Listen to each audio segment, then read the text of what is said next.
आज हम आपके सामने क्लास 12th का चैप्टर नमक उससे रिलेटेड क्वेश्चन आंसर लेकर प्रस्तुत हुए हैं, जो कुछ इस प्रकार से हैं।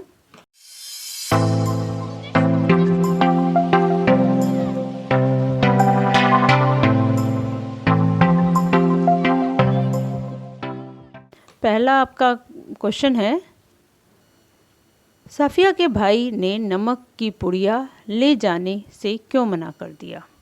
तो ये आपका बोर्ड में सीबीएसई में, दिल्ली बोर्ड में 2009 में आया हुआ है। नमक की पुड़िया को लेकर साफिया के मन में क्या द्वंद्व था।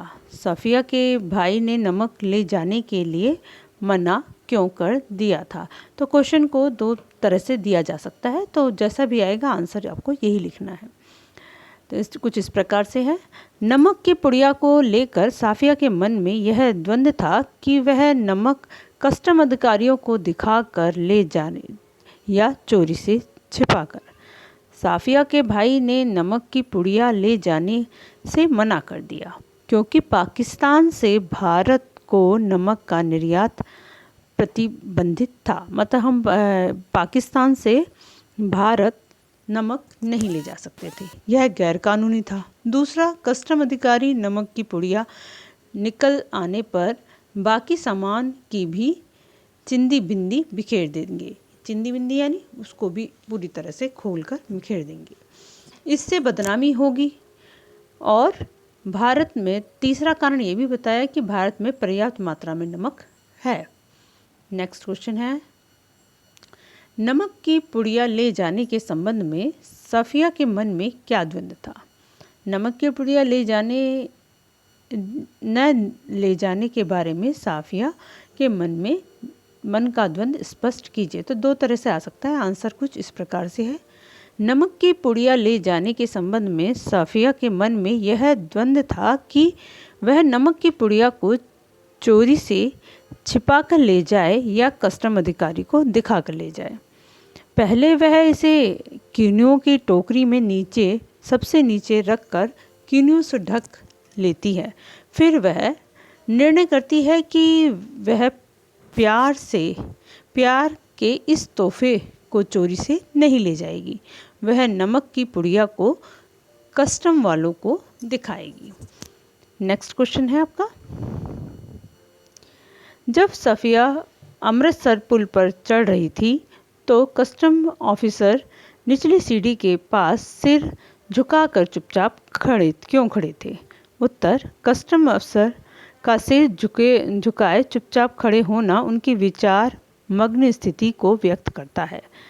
साफिया का व्यवहार, उनकी बातचीत तथा सौगात के रूप में नमक लेने की घटना ने उनके हृदय को उद्वेलित कर दिया था। उद्वेलित यानी हृदय को झंझोर देना, हृदय में दोबारा से चीज़ों को याद आ जाना। वह मन ही मन विचार कर रहा था कि भले ही राजनीति स्तर पर सीमा रेखाएं खींची जा चुकी हैं, तो भी सरहद के दोनों तरफ रहने वाले लोगों के हृदय में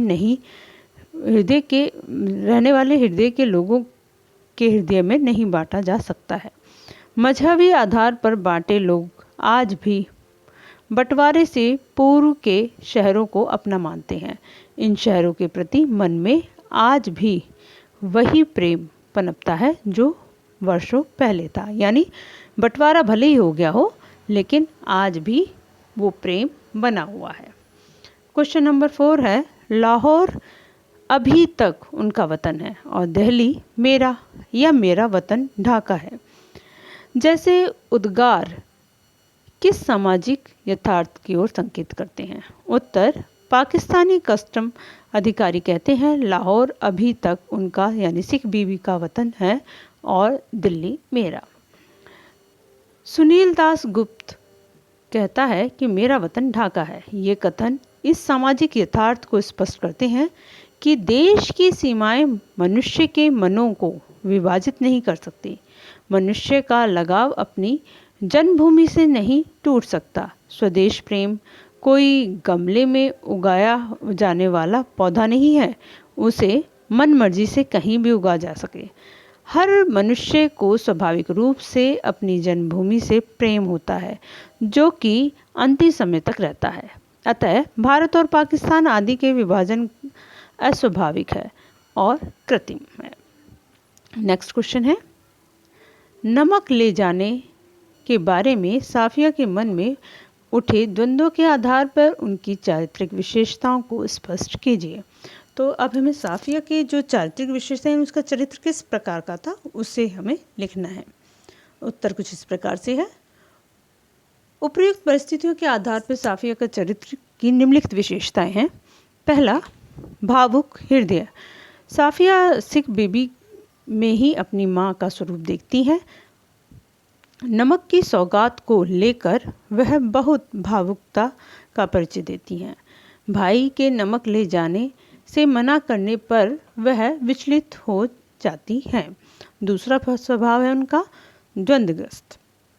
उनके चरित्र पर द्वंद्वग्रस्त रूप भी उभर कर आता है। नमक का सीमा पर पार ले जाना गैर कानूनी होने के कारण वह अपने नमक ले जाने का विचार त्याग देती हैं, तो कभी जोश के साथ वादा पूरा करने की बात भी कहती हैं। तो उनके मन में दो दो विचार हो रहा था, द्वंद्व यानी विचार का युद्ध होना, जाऊं या नहीं लेके जाऊं।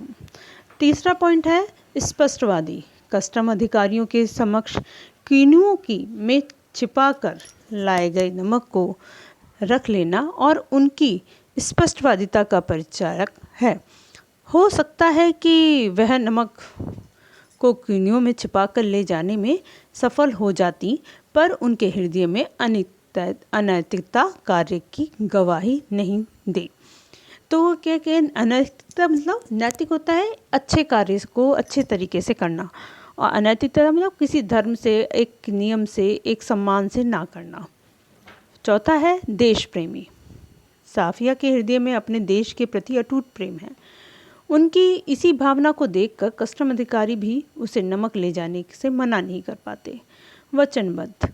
नमक की सीमा पर ले जाने की अड़चन सुनकर वह चाहती हैं कि भारत आकर सिख बीबी को अपनी मजबूरी जताकर संतुष्ट कर सकती थी, लेकिन वह वचनबद्ध और कर्तव्यपरायण स्त्री होने के नाते उनके अपने वचनों को तकलीफ़ों से गुजर कर भी निभाना, उन्होंने उस चीज़ को निभाया था। नेक्स्ट क्वेश्चन है, मानचित्र पर एक लकीर खींच देने भर से जमीन और जनता बट नहीं जाती हैं। उचित तर्कों के उदाहरण के जरिए उसकी पुष्टि करें। उत्तर, लेखिका रज़िया सज्जाद जहीर ने इस कहानी में संदेश दिया है कि मानचित्र पर एक लकीर खींच देने भर से जमीन और जनता नहीं बढ़ जाती है। इस संदर्भ में निम्नलिखित तर्क प्रस्तुत किया जा सकते हैं। पहला, अपने जन्म स्थलीय छोड़कर आने के वर्षों बाद भी सिख बीबी द्वारा सौगात के तौर पर नमक की फरमाइश करना। दूसरा, आपसी प्रेम मोहब्बत का रिश्ता देखकर दोनों देशों के कस्टम अधिकारियों का साफिया को सम्मान के साथ विदा करना। तीसरा, पाकिस्तान के कस्टम अधिकारी द्वारा दिल्ली को तथा हिंदुस्तान के कस्टम अधिकारियों द्वारा ढाका को अपना वतन बताना। चौथा, साफिया का हर वर्ष अपने वतन लाहौर जाना और अपने भाई भतीजों के प्रति भावना दर्शाना। उपयुक्त उदाहरणों के आधार पर हम कह सकते हैं कि मानचित्र पर लकीर खींच देने भर से जमीन और जनता बट नहीं जाती है, बल्कि उसे एक मनचाही बाध्यता झेलनी पड़ती है। नेक्स्ट क्वेश्चन है आपका, नमक कहानी में भारत और व पाक की जनता के आरोपित भेदभावों के बीच मोहब्बत का नमकीन स्वाद घुला हुआ है, कैसे? तो उत्तर है इसका, नमक कहानी का सार कथानक नमक के इर्द गिर्द ही घूमता है। सिख बीबी को अपने वतन लाहौर से बेहद प्यार है। वह सफ़िया से सौगात के रूप में लाहौर नमक लाने की सिफारिश करती है। सफ़िया उस सौगात को कस्टम अधिकारियों से छिपा कर लाना चाहते हैं, परंतु वह उन्हें सब कुछ सच सच बता देती है। कस्टम अधिकारी जो दिल्ली को अपना वतन मानता था, साफिया का वृतांत सुनकर भावुक हो जाता है। उसके हृदय में भी अपने वतन यानी भारत के लिए प्रेम उमड़ पड़ता है और वह कानून को ताक में रखकर खुशी खुशी सोफिया को सौगात के रूप में नमक ले जाने दिया। इस आधार पर हम कह सकते हैं कि नमक के कारण ही दोनों के बीच भावनाओं का ज्वर उमड़ने लगा। क्वेश्चन नंबर 8 है, राजनीतिक सीमा और सत्ता लोलुप व मजहबी दुराग्रहों में बटे होने के बावजूद हिंदुस्तान और पाकिस्तान में एक ही इंसानी दिल के टुकड़े धड़क रहे हैं जो मिलने को आतुर हैं। पाठ के आधार पर समझाइए। इसका उत्तर है, राजनीतिक सीमाएं द्वारा खींची भारत पाक की सरहद होते हुए भी पाकिस्तान और भारत में एक ही इंसानी दिल के टुकड़े धड़क रहे हैं। सत्ता लोलुप या मजहबी दुराग्रहों के कारण देश के बंटवारों की स्थितियां पैदा हुई हैं, किंतु निर्वासित होने के बावजूद भी लोगों के मन में अपने वतन के प्रति और अपने देश लोगों के प्रति प्रेम एवं लगाव मौजूद रहता है।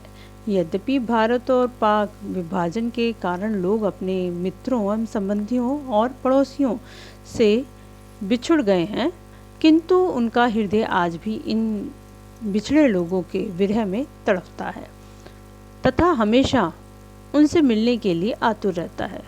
प्रस्तुत पाठ में साफिया अपने वतन लाहौर में रहते भाई और मित्रों तथा पड़ोसियों से मिलने के लिए बेचैन रहती है और अपने वतन की चीज़ों को भारत ले जाती है। सिख बीबी से किए वायदे के अनुसार अपने वतन लाहौर के नमक को भारत ले जाना नहीं भूलती।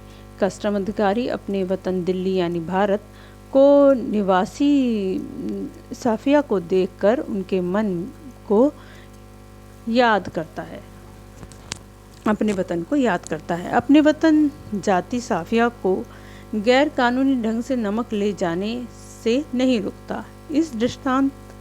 यह दृष्टांत इसका गवाह है कि भारत पाक विभाजन के बावजूद भी लोगों में एक ही इंसानी दिल के टुकड़े धड़क रहे हैं। नेक्स्ट है आपका क्वेश्चन, नमक कहानी में प्रासंगिकता का पर विचार कीजिए। देखो ये आपका CBSE में 2017 में आया, इसलिए मैंने इसको कर दिया है। तो उत्तर यह है, नमक कहानी भारत पाक विभाजन के बाद दोनों देशों के विस्थापित लोगों के दिलों को टटोलती मार्मिक कहानी है। लाहौर से आई सिख बीबी लाहौर को अपना वतन मानती है तथा लेखिका को वहां से नमक लाने को कहती है। पाकिस्तान में कस्टम अधिकारियों दिल्ली को अपना वतन मानता है और उसे नमक ले जाने देता है। दिल्ली का कस्टम अधिकारी ढाका को अपना वतन मानता है। वस्तुतः जमीन पर खींची हुई रेखाएं लोगों के दिलों को नहीं बांटती।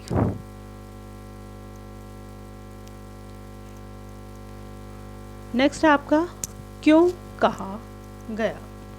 फर्स्ट क्वेश्चन इसमें दे रखा है, क्या सब कानून हुकूमत के ही होते हैं? कुछ मजहब या मुरावत या फिर आदमियत या फिर इंसानियत के नहीं होते? तो ये सब वो है मोहब्बत, मरवत और आदमियत या इंसानियत, यानी जो हमारे अंदर भावनाएं होती हैं वो उसका वर्णन किया गया है। तो इसका उत्तर है, यह कथन साफिया के भाई द्वारा लाहौर का नमक भारत ले जाने को गैर कानूनी बताने पर साफिया द्वारा अपने भाई को कहा गया है। तो ये जो आप देखोगे आपकी बुक में एक लाइन है, तो उसी का ही इसमें बताया जा रहा है। साफिया मोहब्बत, मुरावत और आदमियत तथा इंसानियत को कानून से नहीं बांधना चाहती, क्योंकि लोगों के दिलों पर किसी कानून का अंकुश नहीं है। अपनी मर्जी से व्यक्ति किसी से भी लगाव व प्रेम कर सकता है। सरहद क्षेत्रों को सीमा रेखा खींचकर बांट सकती है, लेकिन दिलों को बांटने के कोई रेखा नहीं खींची जा सकती। नेक्स्ट है, भावना के स्थान पर बुद्धि धीरे धीरे उस पर हावी हो रही थी। तो इसका उत्तर होगा, भावना के स्थान पर बुद्धि धीरे धीरे उस पर हावी हो रही थी। यह कथन साफिया के बारे में कहा गया है। साफिया अपनी माँ के लिए उनके वतन की सौगात यानी नमक लाहौर से भारत ले जाना चाहती है। उसके सामने एक और कस्टम वालों के सामने से नमक को ले जाने की मजबूरी थी, तो दूसरी ओर अपनी माँ से किया वादा झुठलाने का डर। अतः उसने माँ के वतन की सौगात को कीनुओं के भरी जो टोकरी थी उसके नीचे पुड़िया में छिपाकर ले जाने का निश्चय किया। नेक्स्ट है, मोहब्बत तो कस्टम से इस तरह गुजर जाती है कि कानून हैरान रह जाता है। तो ये वर्ड किस लिए और किसके लिए कहा गया था? मोहब्बत तो कस्टम से इस तरह गुजर जाती है कि कानून हैरान रह जाता है। यह वाक्य कस्टम अधिकारी ने साफिया को कहा। उसने साफिया को नमक की पुड़िया को लाहौर से भारत ले जाना और गैर कानूनी होते हुए भी ले जाने की इजाज़त दे दी, क्योंकि उनका वतन भारत था। अपने वतन के प्रति प्रेम की भावना के कारण ही कस्टम अधिकारियों ने कानून की परवाह नहीं की। कानून मोहब्बत के सामने बौना अथवा तुच्छ है। इसी कारण नमक कस्टम अधिकारियों के सामने से वतन की मोहब्बत के कारण लाहौर से भारत साफिया द्वारा लाया गया। नेक्स्ट क्वेश्चन है, हमारी धरती हमारे पानी का मज़ा ही कुछ और है। यह वाक्य कस्टम ऑफिसर सुनील दासगुप्त ने अपने वतन ढाका के बारे में कहा था। सुनील दासगुप्त अपना वतन ढाका वेस्ट बंगाल में जो है बताया है। उन्होंने अपने वतन की प्रशंसा करते हुए, हमारे देश की बात ही कुछ और है। हमारे देश का ढाब बिल्कुल अलग है, क्योंकि वहाँ के पानी का मज़ा ही कुछ और है। मीठा पानी होने के कारण वहाँ खेती अच्छी होती है, चीज़ों में मिठास है। नेक्स्ट है आपका टॉपिक है, समझाइए तो जरा। उसका पहला क्वेश्चन है, फिर पलकों से कुछ सितारे टूटकर दुधिया आंचल में समा जाते हैं। तो सिख बीबी अपने वतन लाहौर को याद करती हैं। वह अपने वतन को प्यारा मानती हैं। वहाँ के लोगों के खाने, कपड़े आदि को याद कर आंसू बहाने लगती हैं। आंसू बहाती हुई कहती हैं, साढ़ा लाहौर, यानी साढ़ा यानी हमारा अपना लाहौर। अपने देश की जन्मभूमि को भुलाना इंसान के लिए कठिन है, क्योंकि बचपन की यादें देश को छोड़कर चले जाने पर भी व्यक्ति के मन में जीवित रहती हैं। दूसरा है, किसका वतन कहाँ है?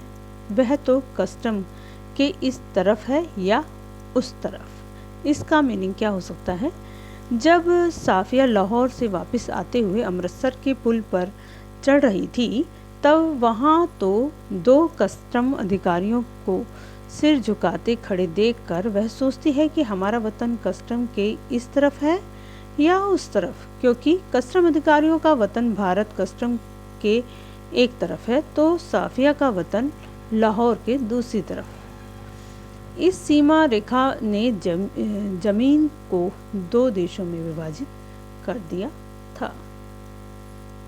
नेक्स्ट क्वेश्चन है, पाठ के आसपास। पाठ के आसपास से मतलब अगर हम कोई कहानी लेते हैं तो वो किस तरह से आसपास की चीज़ों को भी जोड़ती है। तो फर्स्ट क्वेश्चन है, नमक कहानी में हिंदुस्तान और पाकिस्तान में रहने वाले लोगों की भावनाएं, संवेदनाओं को उभारा गया है। वर्तमान संदर्भ में इन संवेदनाओं की स्थिति को तर्क सहित स्पष्ट कीजिए। तो उत्तर है, नमक कहानी में लेखक ने हिंदुस्तान में रहने वाले लोगों की भावनाओं, संवेदनाओं को उकेरा है। वर्तमान संदर्भ में भी भारत और पाकिस्तान विभाजन के कारण विस्थापित निवासियों की स्थिति ठीक ऐसी ही है जैसे सिख बीबी और कस्टम अधिकारियों की अपने वतन लाहौर तथा दिल्ली के प्रति। आज भी लोग अपने वतन जाने और अपने मित्र, संबंधियों, पड़ोसियों से मिलने के लिए तड़पते हैं।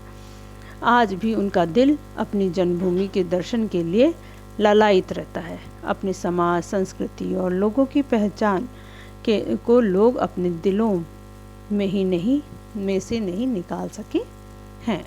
नेक्स्ट क्वेश्चन है, साफिया के मन स्थिति को कहानी में एक विशेष संदर्भ में अलग तरह से स्पष्ट किया गया है।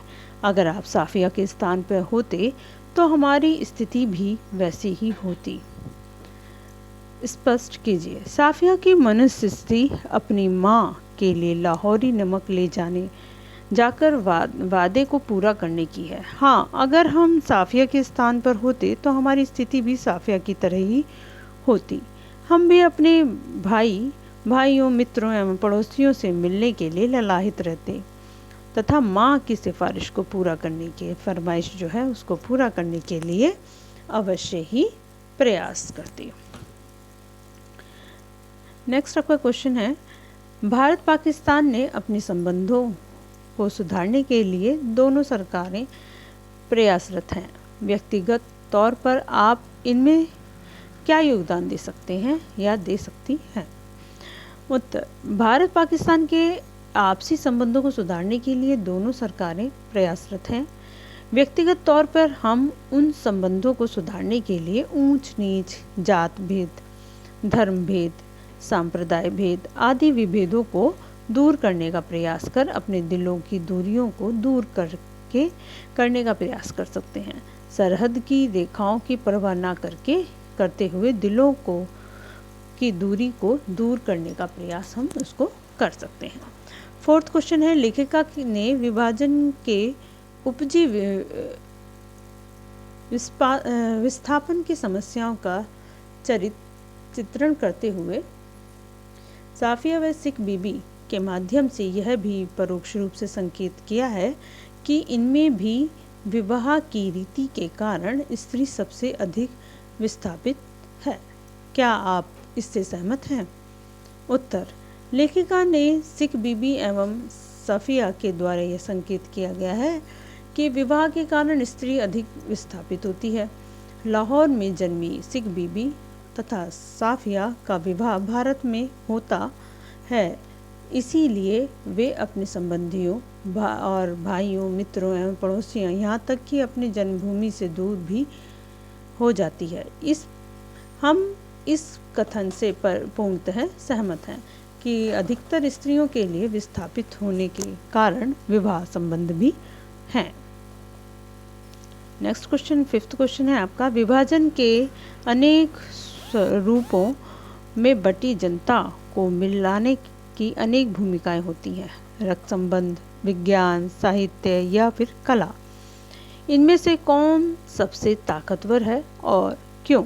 मतलब जब विभाजन होता है तो कौन सी ताकतवर चीज़ ऐसी होती है जो सबसे ज़्यादा हमें एक दूसरे के रिश्तों को निभाने की कोशिश करती है? तो उत्तर है, विभाजन के अनेक स्वरूपों में बटी जनता को मिलाने की अनेक भूमिकाएं होती हैं। रक्त संबंध, विज्ञान, साहित्य व कला, इनमें सबसे ज़्यादा ताकतवर साहित्य व कला माध्यम हो सकता है। यह माध्यम भावनाओं पर आधारित है तथा यह पारस्परिक सौहार्द को बढ़ाता है। रक्त संबंधों का दायरा भी सीमित होता है। कलाकार व साहित्यकार पूरी समूह की पीड़ा, दुख, सुख आदि भावनाओं को व्यक्त करता है। इससे दूरियां समाप्त हो जाती हैं। अब एक क्वेश्चन दिया गया है, आपकी राय, यानी आप अपनी राय बताइए कि इसमें क्या करना चाहिए। मान लीजिए आप अपने मित्र के पास विदेश जा रहे हैं या जा रही हैं।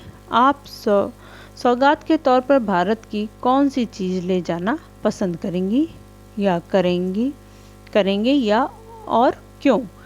उत्तर, आप अपने अनुसार भी इसको दे सकते हैं, पर उत्तर कुछ इस प्रकार से लिखा गया है। हम अपने मित्रों के पास विदेश जा रहे हैं।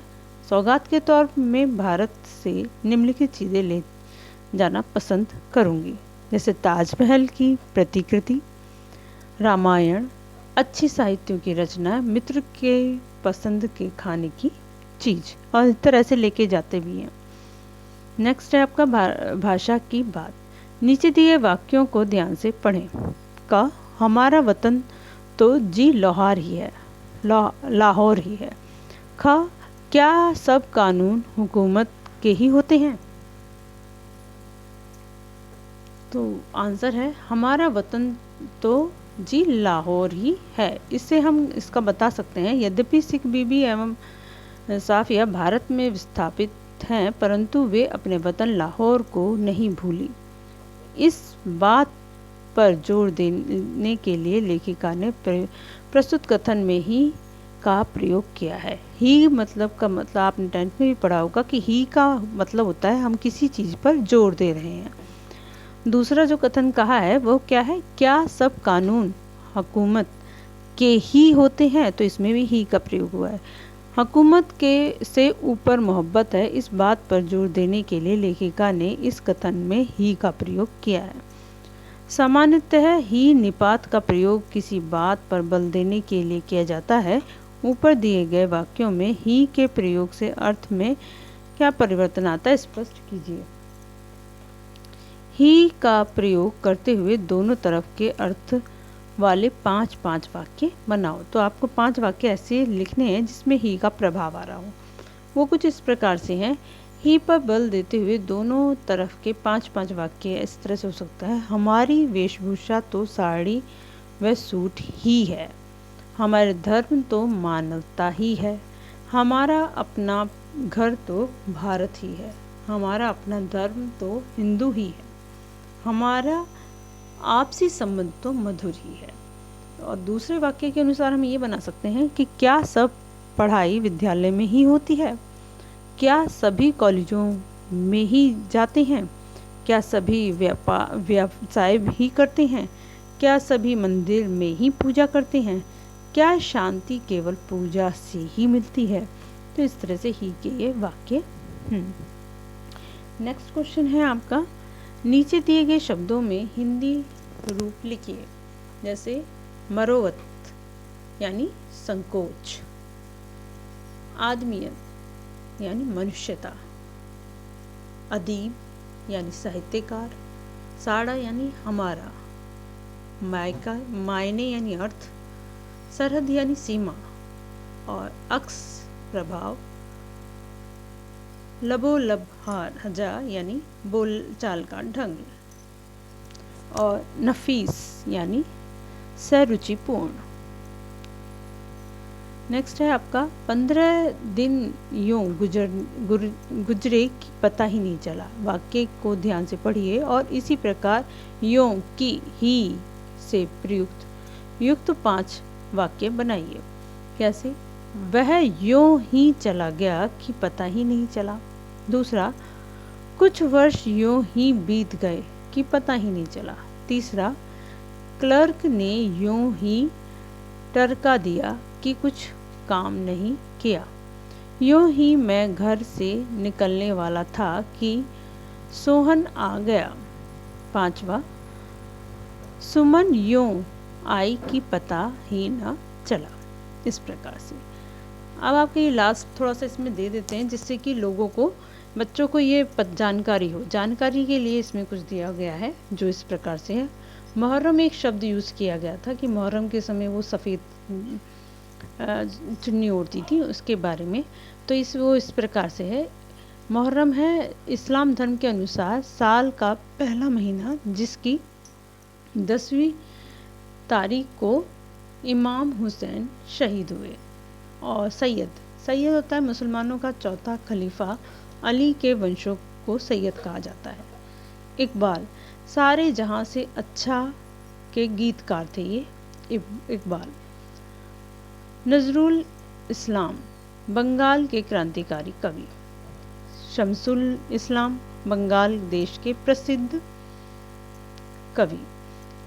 और छठा पॉइंट है, इस कहानी को पढ़ते हुए कई फिल्म और कई रचनाएं, कई गाने आपके जहन में आए होंगे, उनकी सूची बनाइए और कहीं 2 फिल्म या रचनाओं की विशेषताओं को लिखिए।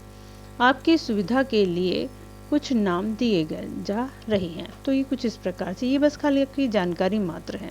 तो इस प्रकार से आपके यहाँ पर इस चैप्टर के क्वेश्चन आंसर सारे कंप्लीट होते हैं नमक के। और नेक्स्ट वीडियो में हम नेक्स्ट चैप्टर लेकर प्रस्तुत होंगे। आज के लिए बस इतना ही। चैनल को लाइक करें, शेयर करें, सब्सक्राइब करें, जिससे कि आने वाली नई वीडियो का नोटिफिकेशन सबसे पहले आपके पास पहुँच सके।